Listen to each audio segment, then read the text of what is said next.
philosophy matters.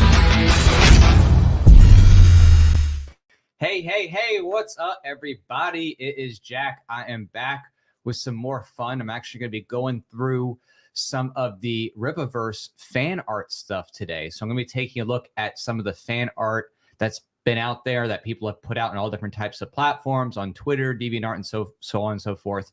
So I'm just going to be looking at some of that because it's a lot of fun to see all the different people join in with their creativity, you know, adding in their own 2 cents, stuff like that. So it's kind of cool. It's really great to see this kind of organic build and excitement kind of percolate up through the fandom. So it's really cool to just, you know, see all the different ways that people are participating and giving their own like variations or crossovers and things like that. So real quick though, before I do jump in, I'll say hi to whoever is saying hi here in the YouTube chat. So what's up, Wolf Guy? Yeah, Werewolf Channel, welcome. Good to see you here.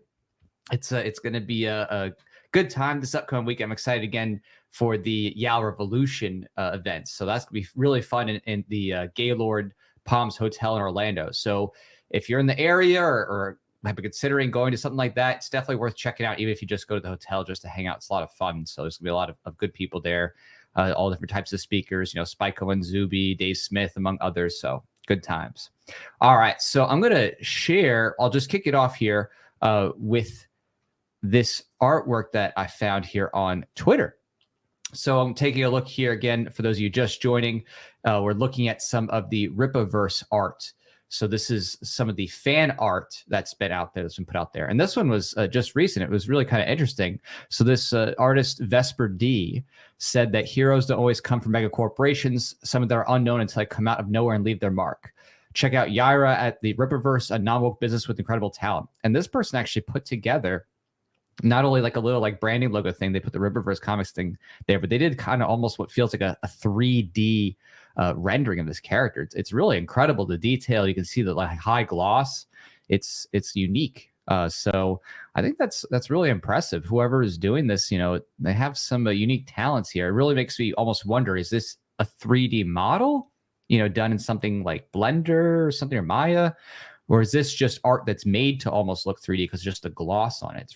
It's kind of fascinating. So let's take a look at some more here. So this is another person submitting their art on Twitter, Mark Art.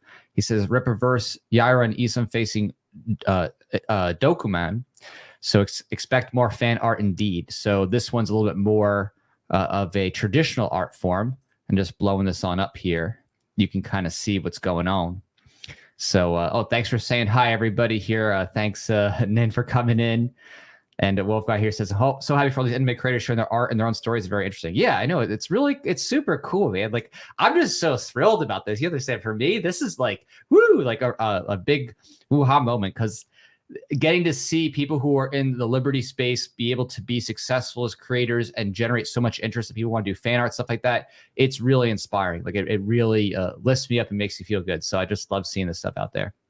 Now this one's pretty interesting because I don't think I've seen any art on the Rippaverse website that showcases these 3 characters together at once fighting. I mean, if I missed it, let me know. But I haven't seen these characters together in this fashion. So it makes me wonder, are these connected, or is there a separate universe or something, you know, different about it? Because Dokuman, whatever he is, which it's, you know, it's very mysterious. It's not clear. He kind of looks like a demoniac, but then the skin, you know, could also be something mystical. It's hard to know. Is it more real world, or is it more something that's, you know, kind of like that magic element that you even had in like DC Comics and stuff like that, where, you know, Superman couldn't defeat certain characters because magic would affect him. So I don't know. It's really kind of crazy. Oh, and we actually have a special pop in here, Igor, who is an amazing, talented artist. Not only is he one of the artists on Rippaverse doing many of their promo art pieces,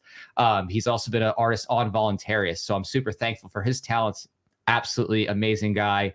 Love him and love his love for Liberty too. I'm excited to see what he's going to do next. So definitely check out his stuff too. So, all right. So yeah, I mean, I like the positioning on this this drawing, I think that the action and the pose is kind of interesting. It's fun to see the variations. That, you know, if you look up close, you'll see sometimes little differences in how people do their colors or how people do their shading. But overall, you know, I've seen a lot of different art that really kind of, you know, gets the vibe of the comic going on. Like, you really feel it, like, oh, okay, wow, this is like coming together. So, some more people coming in saying hi. I'll just say hi real quick. What's up, Judah Collin? What's up? What's up? Alexis is here. Good to see you back. So that's great that you came on back to say hi. And oh, what's up? Thanks, Andy. Yeah, this one does look packed and awesome. I just think that we're just going to see more and more of this stuff blossom. So I'm super excited for it. All right, let's take a look here. Okay, this one's wild. This one actually caught my attention earlier today. So Caleb Cologne, he actually is an animation artist. He does a bunch of different mediums. I actually scoped out all his work because I'm like always looking at different artists to see if there's something interesting out there, you know, for voluntarist purposes. But it was kind of crazy to see someone put together an animations in such a short time, because animation's no joke. You know, when you're doing animation, that's like doing multiple artworks when you're having to do, you know, frame after frame after frame of transitions. So you're going to see right here, he says, my shot at animating her strong, elegant design, become the culture you want to see. So I'm just going to show this video here. I'll turn up the sound just in case. I think it's just like some action sounds, but you can see with this animation, I mean, he took some time, because this is not just like looking over, you know, to the side or just a quick, you know, turn or something like that. I mean, he literally designed the whole body. Now, it is a quick 14 seconds, but that's a lot of frames. You know, when you're talking about animating, you know, a short, you know, that could easily be 24 frames per second. Obviously, you need something like that to, you know, kind of keep it up good looking with the eye. The eye, you know, looks at about 10, 11 frames per second. I know that because, you know, I dropped out of art school, so. But you know, the art that he does here, even though it's not refined, like it's not, you know, obviously all the way detailed done, all the shading, stuff like that, it's just so impressive to see someone, what looks like himself alone, animating all those frames. Like, that's crazy. Like, that's some real talented work to actually put that all together into, you know, a 14-second little clip. That's incredible. And even the details on the in-between frames is really great.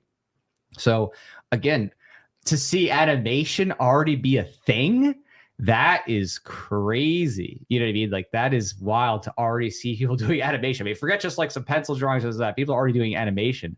So it's really great. And as Andy says here, I saw this one early day. Yeah, I mean, it's really incredible to see this come together. So, and Wolf Guy was saying about Igor, you know, love your artwork, never quit. Exactly. So, and Wolf Guy here says, oh, this is the first animation I've seen. Yeah, I mean, that as far as I've seen, it's the first true animation. I mean, you know, in the trailer, they did a little bit of like motion graphic with static images, but this is actual, you know, real frame by frame animation here. So that's pretty wild to see. So I'm loving that.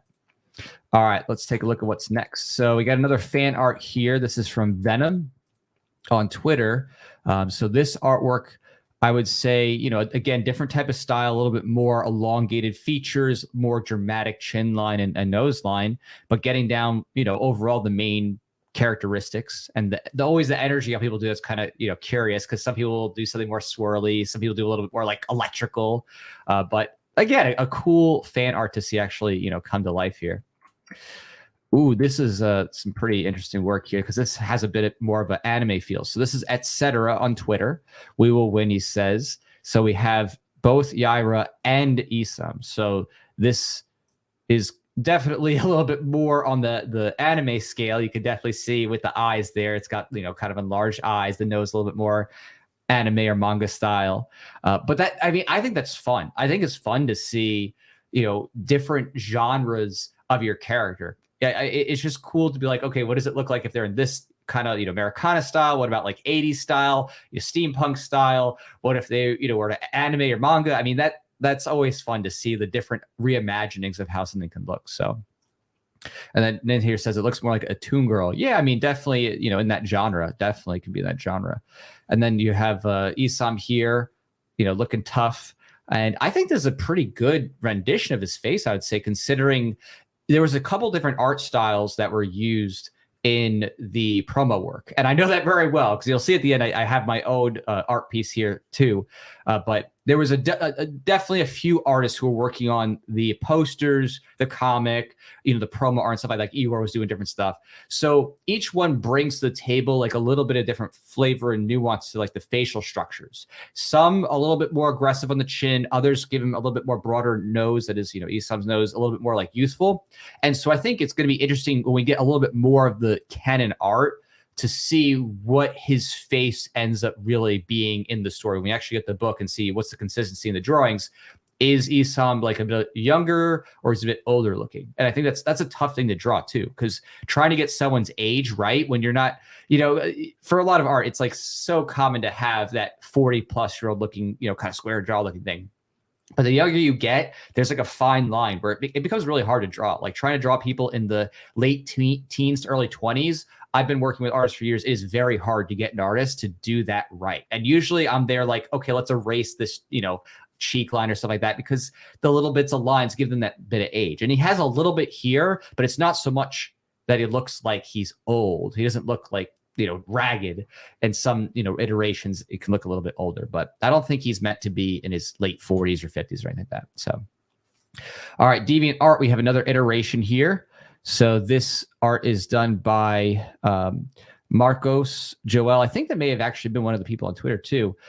So he has this like kind of little battling thing with Esam and Yaira. He's got some of the core details down. And it's also interesting to note too, because I had to think about this when I went through all the different iterations of the art, there were some inconsistencies. And I kind of picked when I did mine, whatever's going to be what I thought would probably be canon. So if you look at the sides here on his belt, he has those stripes going all the way back. And some of the arts, they didn't have it going all the way back. They only had like one or two. I think it's probably going to go around. I think those types of kind of belt clips are probably going to go all the way around. And then here, it's hard to tell if there's any like foot bottoms, but he's got the little ankle, he's got the top of the leg, so that's pretty good there too. And then Yaira here, a lot of the key details you can see, that kind of bluish turquoise triangle. That's kind of a symbolic, signature part of the costume. But overall, nice little attempt there at a little battle scene. So, and then here we have, and this is going to be D. Conway. So D. Conway, I think there's a couple pieces. D. Conway has actually done a number of different pieces, kind of fan arts here. So this is part of the Alpha Core. I'm not exactly sure which person it is with the name, but you get the kind of like hand drawn feel here. So as opposed to the digital art, this is kind of like a hand drawn feel. And I think that in terms of like the actual like character feel, it's pretty nice. A little bit more darker green, almost to brown than the kind of forest green of the characters, at least from what I saw. So it's kind of cool to see the different iterations. And I think the face here is really good. Like I think he did a good job in getting like the face and the facial expressions. So that he's got that down for sure. And Andy says, love this one, such a blue hair. Yeah, on the past one, Alexis says, just so saying, Eric says it's like, Isam. So I get we all 10 readings. Yeah. So yeah, I was trying to say, okay, Isam, because Isam, and if I think I was before was saying like Isam, I gotta like nail that down because it's such a funky, unusual name, which is a good thing because it really sticks out from the mainstream, right? When you have something you don't have before, Isam. So I gotta say Isam 10 times to not slip and say Isam. All right. So Masturbate says, I like that name. I draw, I'm a fartist. Yes, even my stick man looked like poopy. So curse ability not be able to draw. That's really funny. So, hey, even if you can't draw as well yet, the way to get better is to keep practicing and keep trying. So you just got to keep working on it. So here's another one. This is by Marcos again. So he's done Yaira here. And it's got a lot of intriguing detail because she's, all the way down. I do wonder where the other foot went. That is a good question because I'm sitting here thinking, okay, I see one leg. Where'd the other one go? Is it like straight out or something like that? But again, a lot of cool detail here. The facial expression is, really angsty and we got a little bit of the red in the face kind of thing going on there. So, all right, we got another style, Breezy Kid. So this is on Deviant Art. So this is a little bit more cartoonish. So you got a little bit of the kind of more exaggerated features, less robust detail, more big colors, but you get kind of the essence of the characters. A little bit missing detail on the belt here with Isom. I'm going to say that right now. I promise. And then Yaira, a little bit of that there. But again, the general gist there. So it's a fun little fan art piece. Okay, I think this is also D. Conway. So he's got another shot here at Yaira. I think she got a little bit more of a masculine face, so it's a cool attempt. And I think the energy stuff's going on pretty cool there. We're missing the blue triangle there in the center, but again, a very cool fan art piece and hand drawn, which a lot of art these days, isn't hand drawn or it's put into digitized afterwards. So this one is just, I think, a headshot. This is Theseus Miner. So he's, I guess, kind of was doing a bust profile of him, just, putting together something. And this is what I was saying before, right? So you could see here in one of the art prints, he almost looks like he's like 35 maybe there. And then in this headshot that's kind of bust, it fits a little bit better, but some of them make him look a little bit older, like 40s or 50s. So we'll find out exactly how old he is when it comes out. But it's something that I think people are going to, struggle to get perfectly until we really know his age and really figure out what kind of look he has. Without knowing those details, it's kind of hard to pick out what age range to place him at in the designs. But I like this iteration. The face is great. It's definitely very cartoonish. So I show my friend Charlie where they get posts to be seen. Well, if you post this stuff on DeviantArt or Twitter, especially on Twitter, if you like at Eric July or the Rippaverse comic, he's definitely been sharing quite a few. So I kind of kick that off my little piece. Just try to push people like, hey, do some more fan arts. Let's go. Hey, what's up, Blaze? Good to see you here. Awesome. You made it on over. So Andy says he's guessing he's in his mid-20s. Yeah, I mean, could he be? It's possible. It's possible you just look a little bit more ragged or something like that. But if Isom was on a team at first and he was like an entry-level hero and then he went back to a ranch, that makes you think that he might have a little bit of age behind him. I mean, of course, it could have been short. But I'm going to talk about fan theories on another video. We'll talk about what's possible on another video. So, but it is a good question. It's a very good question. All right, this one's more of just a kind of hand. It looks like a pen drawing. So this is by Vengaro84. So he just did like a kind of quick, looks like a hand ink sketch. So that's cool. It's a lot of fun. A little bit different, I think, on the face than I expect.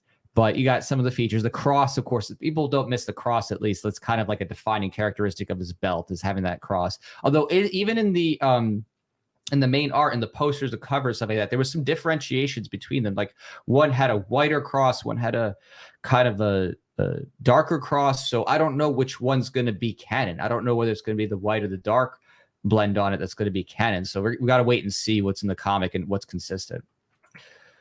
Okay. Close this out, if it will go. Okay, it's now freezing.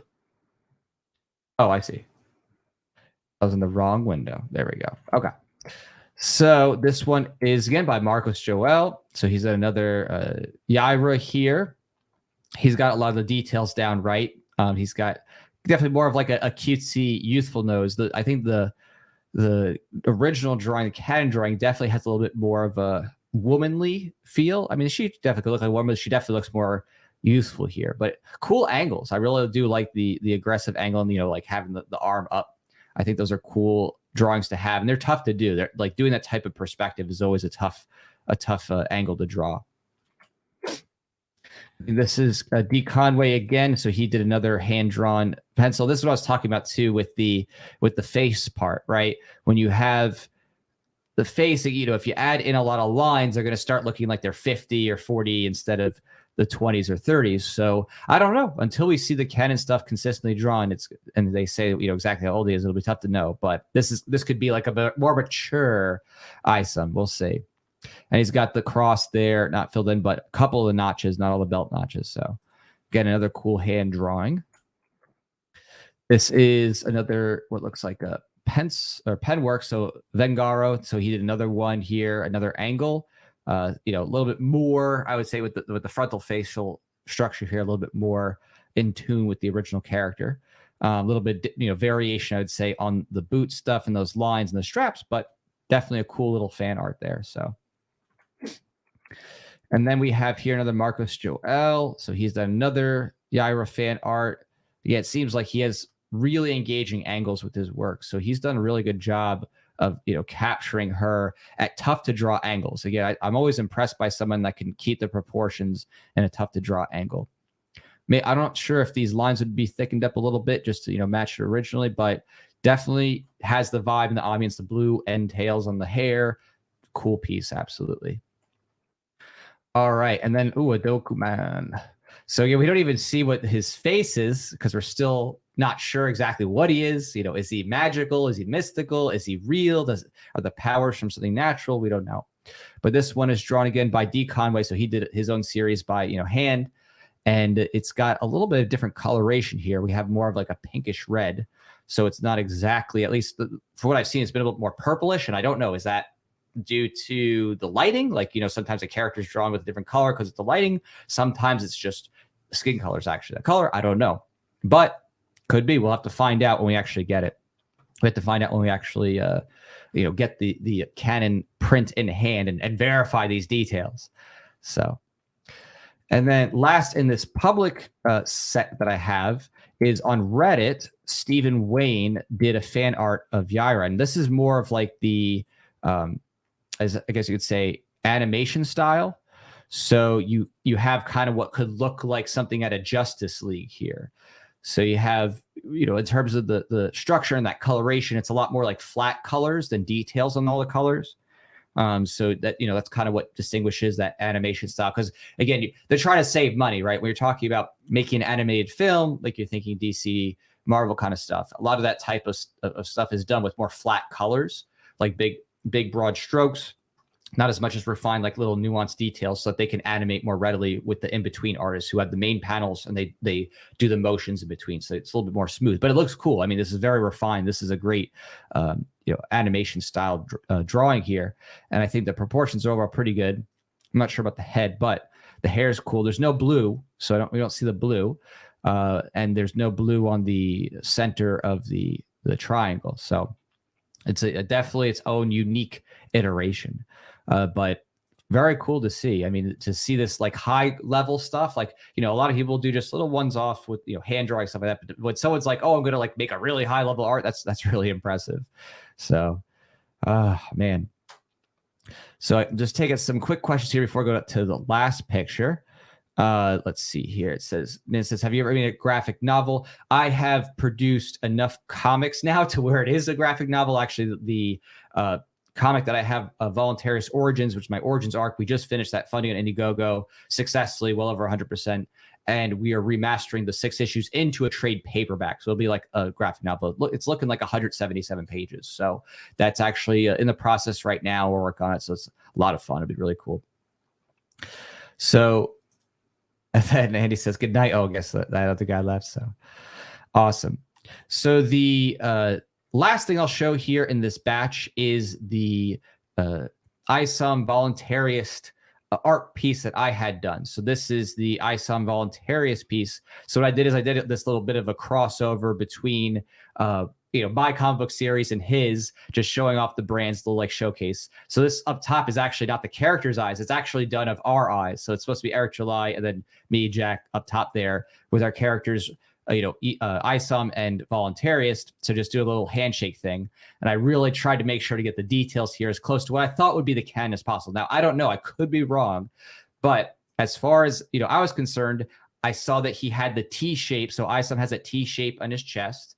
He has, you know, kind of the more a silvery cross. So I thought that the brighter cross looked cooler than the darker cross. I thought that he'd have, you know, little tick marks on his belt going all the way back. And my favorite drawing of him was when his boots had full featured bottoms. So in other words, in one of the art pieces, one of the higher quality ones, his footwear actually has these type of, I guess you could say, bottom soles, whether, you know, design or functional, I'm not sure, but they definitely have, you know, some type of bottom to it. Not all the drawings had that, but I went with that because I thought, to me, that looked the most, you know, high quality canon style. And of course, the little details with the ankle bands, and he has little white bands here on that, the white tops, the top of the, I guess, I don't know if it's an actual boot or if it's just like a faux boot, but it's there. And so I just made this kind of, fun one-off, like, shaking hands, like congratulations kind of thing with my series, under the brand Cat Comics and his Rippaverse, and shaking there with Voluntaryist and ISOM. So that was a lot of fun to do. I did it because I wanted to inspire more people to do fan art, which I think it did, because when Eric July shared this to his Twitter, or whoever's managing, I guess, that led to a bunch of people being like, oh, okay, yeah, let's do fan art, stuff like that. And he has the contest too. Like, so in his stretch goals, he said, I think it was at 400,000, they're going to do a fan art contest. Now, I don't know when he's going to actually announce that and take in submissions, but maybe I'll either submit this piece or maybe I'll come up with something else. We'll find out. I have no idea whether it's going to, be something that comes sooner or later. That is, whether he does the fan art thing sooner or later. But if it's later, maybe I'll make another piece. If it's sooner, like in the next 3 weeks, maybe I'll just send this. We'll see. So Blaze asks, is this going to be canon? No, I don't think that this crossover thing or anything like that, at least what you're talking about, is canon. This was just a fan art piece that I did just for fun and trying to like really home in on what ISOM's suit would look like. Because I saw the many different types and styles across the posters and stuff. I'm like, okay, let me work one of my artists. Let's try to get this to what I think they're really going for in terms of an art style and a kind of build for the character. And so that, that's what we did. I even did like the facial stuff, like trying to get him a little bit younger than older. So Alexa says, that looks good. Thank you. Appreciate that. So, and she also said that she just texted her friend to post something, said that he'll try later. Yeah, exactly. So if you happen to be, any modicum of crafty or artful in your drawings, could be something fun to do to, try to submit something, whether it's just like a hand-drawn sketch, you take a picture of it, or, digital art or whatever. I mean, I can imagine people doing some fan art stuff where they're doing parts of things, right? What if someone's just doing, maybe a piece of the gear that they're wearing, right? Like someone could be like, here's a close-up of the boots, or here's the belt, right? I mean, you could even do just smaller stuff of just some of the items and the things that they're using, or objects. I mean, I don't see why not. The fan art isn't limited to just drawing the characters. It could be something that's important and crucial to the character's usage or the brand or whatever. So I think it's gonna be a lot of fun to see a lot more of these start to come out as people hear about it, and then they get excited about it and they start to do it all. As we saw the cosplay at Anime Matsuri, and now we're seeing lots of people come up with things which I mean, frankly, I'm just shocked that you already have someone doing a short animation, which that's serious work. Someone spent some time doing that one. They definitely spent, number of hours going through and creating even just 14 seconds. That for one person, that's a lot of work. So even if you don't have the drawing ability, hey, you could always encourage your friend or someone who does it. Hey, why don't you try this and see if you can get some eyes on it. So. And Johnny says, is ANCAP the name of your comic book company? Specifically, it's ANCAP Comics. Yeah. So my comic book series is ANCAP Comics. That's the branding on it. So, in fact, I could actually, if you want to just see the physical here, I'll grab 1 second.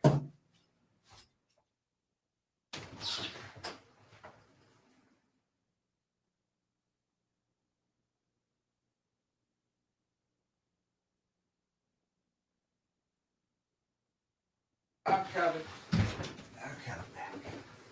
All right. I'm back. There we go. Made it back safely.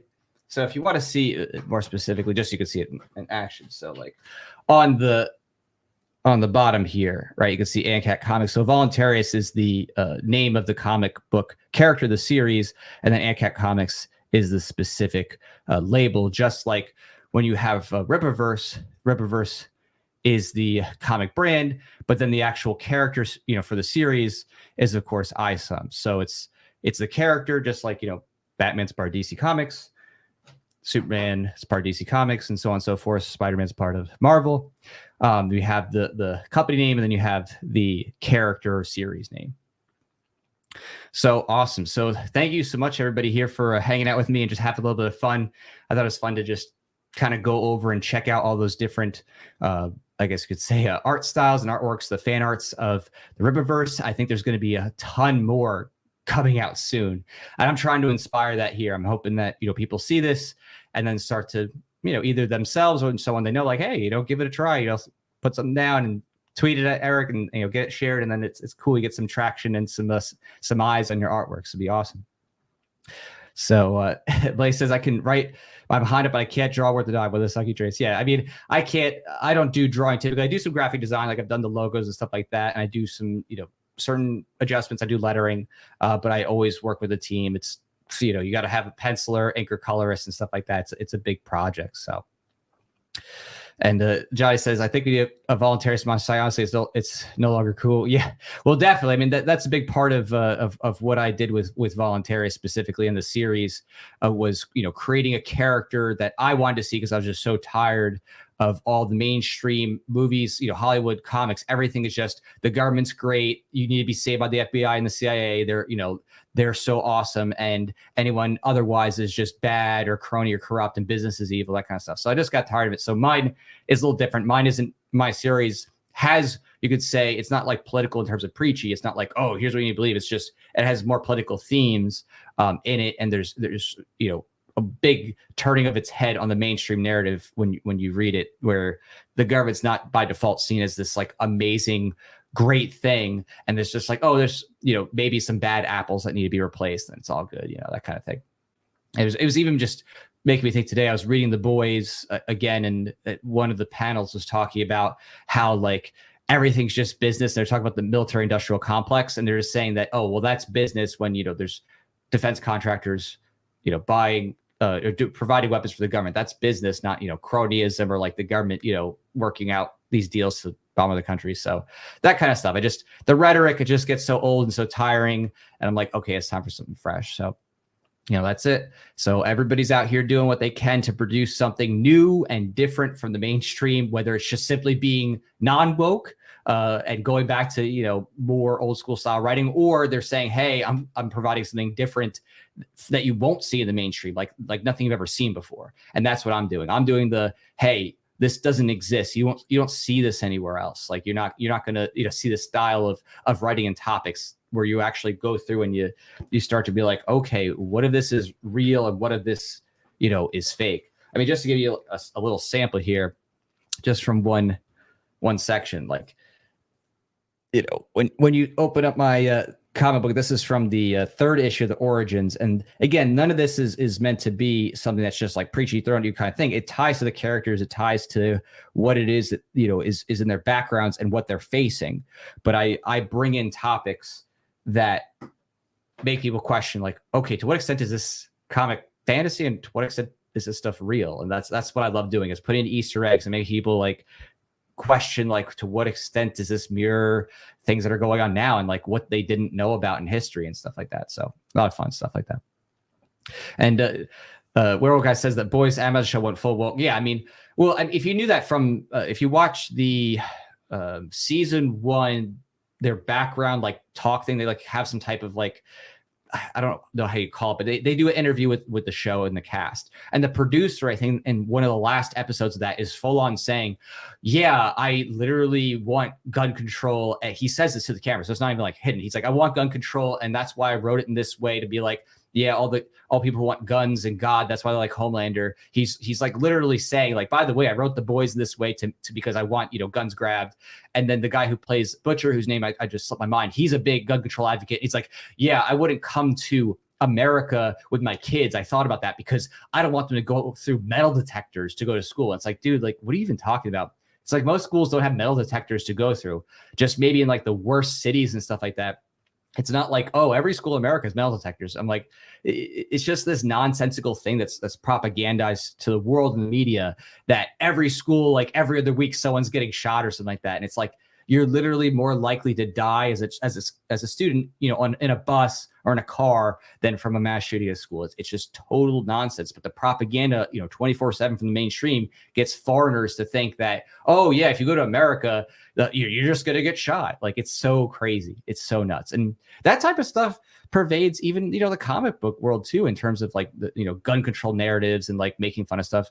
I think on another show not too long ago, I was actually showing off a clip of that from one of the comic books of Superman, showing how even in Superman, they were basically making fun of anybody who happened to like guns or have a big gun, I guess you could say. Let me see if I could pull that up real quick, if because I have like a little I have my own little stash of the history of comics, and I show off these things because people don't realize that that's a real thing. Like, this has been going on for a long time. So actually, here, I found it right here. So you can see right here. Here's Superman, and of course the guy, has his finger on a trigger, with not good control, and he says, "Mary Sunshine," and then Superman says, "You trying to overcompensate for something with that gun of yours, fella?"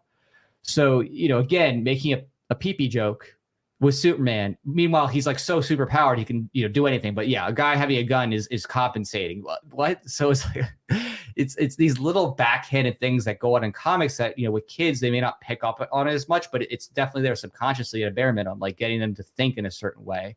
So that's why I do what I do, because I just people don't realize how political comics have always been historically, and also how those narratives have always been about growing government power, saying that whoever's in the deep state is the savior of the world, and that intervention's good, with CIA, FBI, and that if you're into any type of business whatsoever, business is just evil, and like the whole trope is that's just business. Like when people are like killing each other, they call that business. So they try to demonize anything that's business. They try to demonize individual liberty. They try to demonize anybody who likes or uses guns. And I just got tired of it. And I was like, I'm going to make my own series. Screw you. So that's what happened. So yeah, it's quite interesting. So Johnny says, have you ever watched Psycho-Pass, the anime? Yes, actually, it's a lot of fun. I won't spoil anything about it, just in case anybody hasn't seen it. I do recommend Psycho-Pass. Absolutely fantastic show. And it's a psychological thriller that's dystopian. So if you like that kind of thing, it's a great show. So Alex said, looks so good, I read it. Yes, I would love for people to read it. Actually, the one thing with my series, though, is that as of current, because I'm just like pulling through these past issues. So as of current, the first two issues, that is this one right here, Origins 1, and then if I can find it, Origins 2, they're getting remastered. So basically what happened is that the company I was working with years ago, they went defunct. So the artist I was working with on that couldn't keep that consistency, so I had a different artist, and now that artist is coming back, remaking those two, fixing some lettering stuff with me, so it's a little bit more spaced out. So we're going to spread out some more pages. So the first issue has some tightness of bubbles, like you can read it, but it's like it is a bit on some of the pages, and then by the second issue it's better, and then after that everything's hunky-dory pretty much. But we're remastering the whole series right now. Like, that's already been done. We already funded it. I've already finished issue 6 in terms of the pencils. It's off the colors. So we're reformatting it all. So if you want to read it, definitely you can. But if you get an issue now, you're probably getting an issue that's going to get removed or become defunct. So I mean, it could be a collectible thing. I don't know, but it's going to be modified, changed, and completely remastered in a beautiful way. So it's going to be a lot of fun.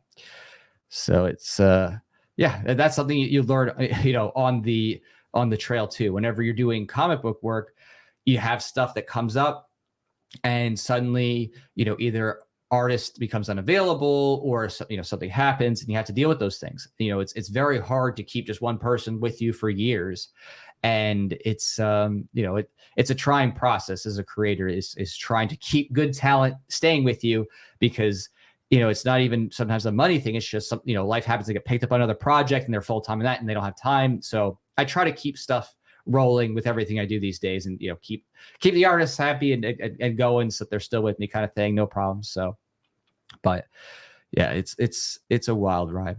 Les says early Young Blood was anti-gov, and Wildcats Gen 3 was middle of the road, but DC was always pro-gov, and Marvel was little.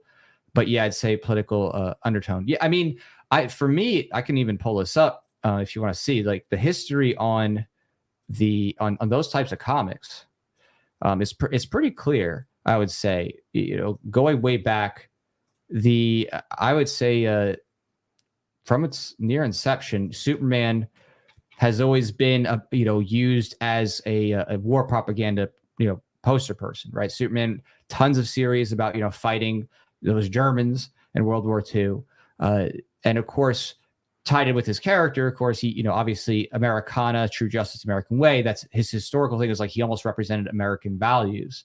And that's a big part of his character trope.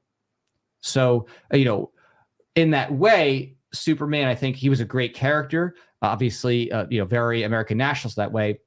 But more often than not, when push came to shove, he would get pitted against people who, the narrative would drive toward the liberty being bad. Like I think this Superman with Agent Liberty and Civil War, if you read into that series, that was made when there was a lot of conflict in the 90s with militia groups and stuff like that.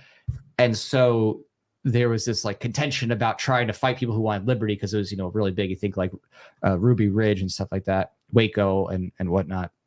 But typically those characters will take on the order as opposed to the liberty or anarchy. Like I think Anarchy, the series ANARKY, Batman was the order in Anarchy, although that was not exactly a libertarian or a ANCAP or anything like that. He was definitely more ANSOC, socialist, communist kind of thing. But it's just a normal thing for comics in the mainstream to just be totally wrapped up and revolving around the U.S. government and promoting the idea of presidency and promoting the idea of the U.S.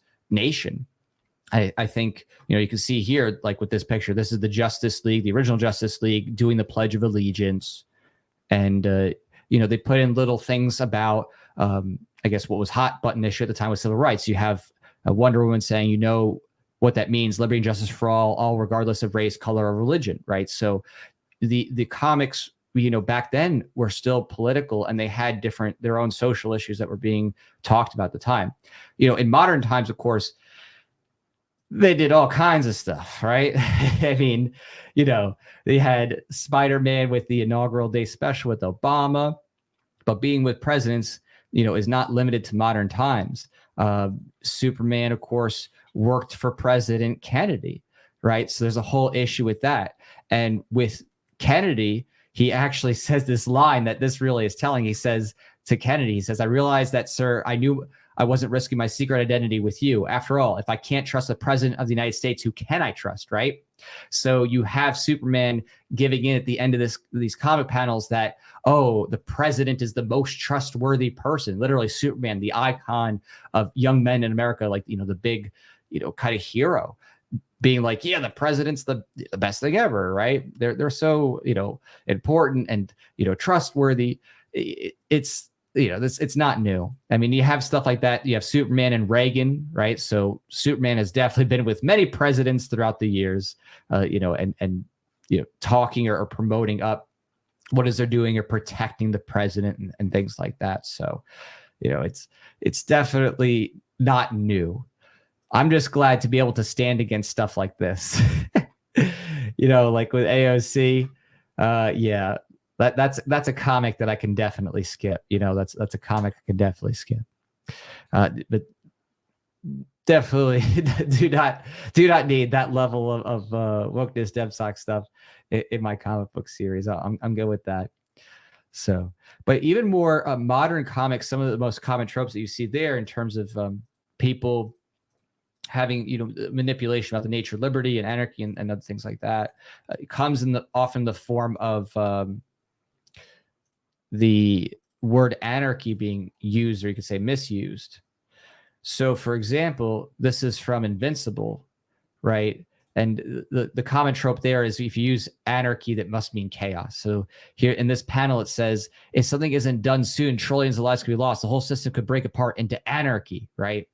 So again, Invincible, love the series, huge fan of the show. Invincible is definitely one of my personal comic inspirations, but I still see the propaganda in it, and I still see the manipulation of language. It's still there. So I'm realistic about that. There's stuff everywhere.